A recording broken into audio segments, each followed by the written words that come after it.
కాళిందిని, నా పేరు కాళిందిని. నేను విష్ణువునే వివాహం చేసుకోవాలని నిర్ణయించుకున్నాను. చేసుకుంటే నా తండ్రి ఏం చేశాడు, ఎవరు సూర్యుడు నాకు ఇక్కడ ఒక నదిలో ఒక భవనాన్ని నిర్మించి ఇందులో ఉండు, కృష్ణుడే నీ దగ్గరకు వస్తాడని చెప్పాడు. నేను అప్పటి నుంచి ఈ నదిలో ఉంటున్నా, అప్పుడప్పుడే బయటకు వస్తూ ఉంటాను అని ఈ విషయాన్ని చెప్పి అర్జునుడికి చెప్పింది ఆవిడ. అర్జునుడు వచ్చి కృష్ణుడికి చెప్పాడు. సరే అనుకున్నాడు. కృష్ణుడు ఆవిడకి ఎదురుపడ్డాడు. ఎదురుపడంగానే ఆవిడకి అర్థమైంది కృష్ణ పరమాత్మ విష్ణువే వచ్చాడు అనుకుంది. చెప్పి నువ్వే నాకు భర్త కావాలని అడిగింది, నేను నీకోసమే తపస్సు చేస్తున్నాను అంది. అర్జునుడు సరే తీసుకెళ్దాం అన్నాడు. అందరూ కలిసి బయలుదేరారు. బయలుదేరి మేనత్త దగ్గరికి వచ్చారు. సరే మేనత్త చూసి చాలా సంతోషపడి అడిగింది, ఏంటి వీళ్ళకి ఉండటానికి ఇల్లు కూడా లేదు, ఇది రాజ్యం అయితే ఇచ్చాడు కానీ సరైన వస్తువులేం లేవు, ఇక్కడ ఏం చేయాలని అడిగింది. అప్పుడు కృష్ణుడు విశ్వకర్మని రమ్మన్నాడు. ఈ పాండవుల కోసం ప్రత్యేకంగా ఒక నగరాన్ని సృష్టించమన్నాడు, తయారు చేయమన్నాడు. అదే ఇంద్రప్రస్థం. వాళ్ళదేమో రాజధాని ఢిల్లీ, వీళ్ళదేమో ఇంద్రప్రస్థం. కాబట్టి ఆ ఇంద్రప్రస్థాన వాళ్ళకి రాజధాని కింద చేశాడు. సరే ఒక రోజున ఈ అగ్నిదేవుడు కృష్ణార్జునుడి దగ్గరికి వచ్చాడు. కృష్ణార్జున దగ్గరికి వచ్చి ఆయన కడుపులో ఆకలిస్తుంది. అగ్నిదేవుడికి కడుపులో ఆకలిస్తే అగ్నికి ఏం కావాలి, మండిపోవాలి, ఏదో తినేయాలి కదా, అంటే మంటలు వస్తాయి, అన్ని నాశనం అయిపోతాయి. అందుకని కాండవ దహనం చేయాలి నేను. కానీ ఈ కాండవ దహనం అంటే అంత వనం కావాల్సి వచ్చింది ఆయనకి. అంత వనం దింటే కానీ ఆయనకి ఆకలి చల్లారదు, అంత వనం.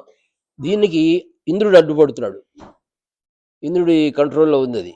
కాబట్టి ఆ ఇంద్రుడిని ఎదుర్కోవాలి. కాబట్టి అగ్నిదేవుడు వరుణుని అడిగి ఒక రథాన్ని, కవచాన్ని, అక్షయ తూణీరాల్ని, గాంధీవం అనే శక్తివంతమైన ధనస్సుని అర్జునుడికి ఇచ్చాడు. కృష్ణుడు ఏం చెప్పాడు, మా అర్జునుడు కాపాడతాడులే అన్నాడు. మరి అర్జునుడు కాపాడాలంటే ఏం కావాలి, ఇవన్నీ కావాలి కదా. కాబట్టి ఇవన్నీ కూడా ఆయన దగ్గర నుంచి సంపాదించాడు, వరుణుడి దగ్గర నుంచి. కాబట్టి ఈ రకంగా కృష్ణుడు సారథిగా ఉండి అర్జునుడు అగ్నికి సహాయపడి అతన్ని తృప్తిపరిచాడు. ఆ మంటల్లో కాలిపోకుండా ఒక రాక్షసుడు మటుకు మిగిలాడు లోపల. ఆ రాక్షసుడి పేరు మయుడు. వాడు నన్ను రక్షించండి అరుస్తున్నాడు. ఈ కాండవ దహనం చేయిస్తున్నాడు ఈయన దగ్గరుండి కృష్ణుడు. ఇంద్రుడు ఇచ్చినటువంటి ఆయన సకల ఆయుధాలనే ఉన్నాయి, గాంధీవం ఉంది ఆయన దగ్గర, అక్షయతూర్ణాలు ఉన్నాయి, వరుణుడు ఇచ్చినవి ఇవన్నీ, అశ్వాలు ఉన్నాయి, రథం ఉంది. ఇవన్నీ అర్జునుడికి సమకూర్చాడు. రాబోయే యుద్ధానికి కావాల్సినవన్నీ ముందు అర్జునుడికి సమకూర్చి కాండవ దహనం చేస్తుంటే లోపల నుంచి నన్ను రక్షించన్నాడు. ఆయన ఎవరు, మయుడు అనేటువంటి రాక్షస శిల్పి, చాలా గొప్పవాడు.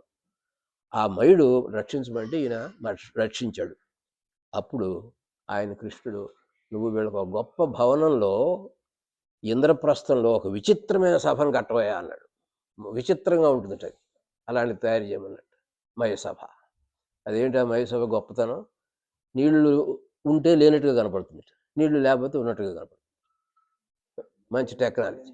కాబట్టి ఉన్నది ఉన్నట్టు లేదని కనపడేది. రాబోయే రోజుల్లో జరగబోయే కథకి ఇక్కడ నాంది. మయదేవుడు ఇంకెవడు జరగలేదు. సో మయసభను నిర్మించాడు ఆయన. సరే కృష్ణుడు పాండవుల అనుమతిని తీసుకున్నాడు. అక్కడి నుంచి బయలుదేరాడు, మళ్ళీ ద్వారకి వెళ్ళిపోయాడు.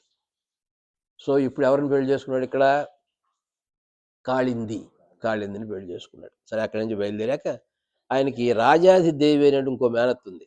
కుంతీదేవి కాకుండా రాజాధిదేవి, వాళ్ళు 8 మంది అప్పచెల్లెళ్ళు వాళ్ళు. దాంట్లో ఒక ఆవిడ రాజాధిదేవి. ఆ రాజాధిదేవి అనే మేనత్తకి విందుడు అనువిందుడు అనే కుమారులు, మిత్రవంద అని ఒక కుమార్తె. ఆ మిత్రవంద అనే కుమార్తెని అవంతి పారిపుడు దుర్యోధనుడికి విధేయులో ఉన్నారు వాళ్ళంతా కూడా. వాళ్ళకి చెల్లెలికి స్వయంవరం చేశారు. ఆమె మనసు కృష్ణుని మీద ఉంది, కానీ ఆవిడకి ఆ కృష్ణుని చేయటం వాళ్ళకి అన్నదమ్ములకు ఇష్టం లేదు. కాబట్టి కృష్ణుడు ఆమె కోరికను తెలుసుకున్నాడు. స్వయంవరంలో ఆ రాజకుమారులను ఓడించాడు. ఆ మిత్రవందని తీసుకుని వివాహం చేసుకున్నాడు. సో మిత్రవంద అయింది. తర్వాత కోసల దేశాధిపతి నగ్నజిత్ అనే ధర్మపరుడు ఉన్నాడు. అతనికి సత్య అనే కుమార్తె ఉంది. ఆమెను నాగ్నజితి అని కూడా అంటారు. ఆయన ఏమిటి రూపం, ఆయన కండిషను, అప్పుడంతా రాజులంతా కండిషన్ అంటే బాగా శక్తివంతుడైన వాడు అల్లుడు కావాలండి.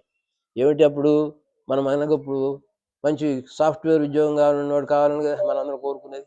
అట్లాంటి వాళ్ళు కావాలి ఇప్పుడు అక్కడ ఆ రోజుల్లో. శక్తివంతమైన వాడు. ఆయన దగ్గర 7 వృషభరాజాలు ఉంటాయి, వాడైన కొమ్ములు ఉంటాయట. ఎవడైనా సరే ఒక్కొక్కసారిగా 7 కనుక సంహరించేటైతే వాడికి ఇచ్చి నా కూతురిచ్చి పెళ్లి చేస్తాడు. సరే అక్కడి నుంచి ఎవరో వస్తున్నారు, చచ్చిపోతున్నారు అందరూ. ఒక ఎద్దునే గెలవలేరు వాడు, అది అంత బలమైన ఎద్దులు. కానీ అలా కృష్ణుడు 7 రూపాల్లో ఆ 7 ఎద్దులను కూడా సంహరించేసి ఆ కుమార్తెని వివాహం చేసుకున్నాడు. కాబట్టి కృష్ణుడు ఆ ఆవుతులతో తన వస్త్రాన్ని కప్పాడు, చేశాడు. నూతన వధువుతో ద్వారకాపురి చేరాడు, ప్రజలందరితో సుఖంగా ఉన్నాడు.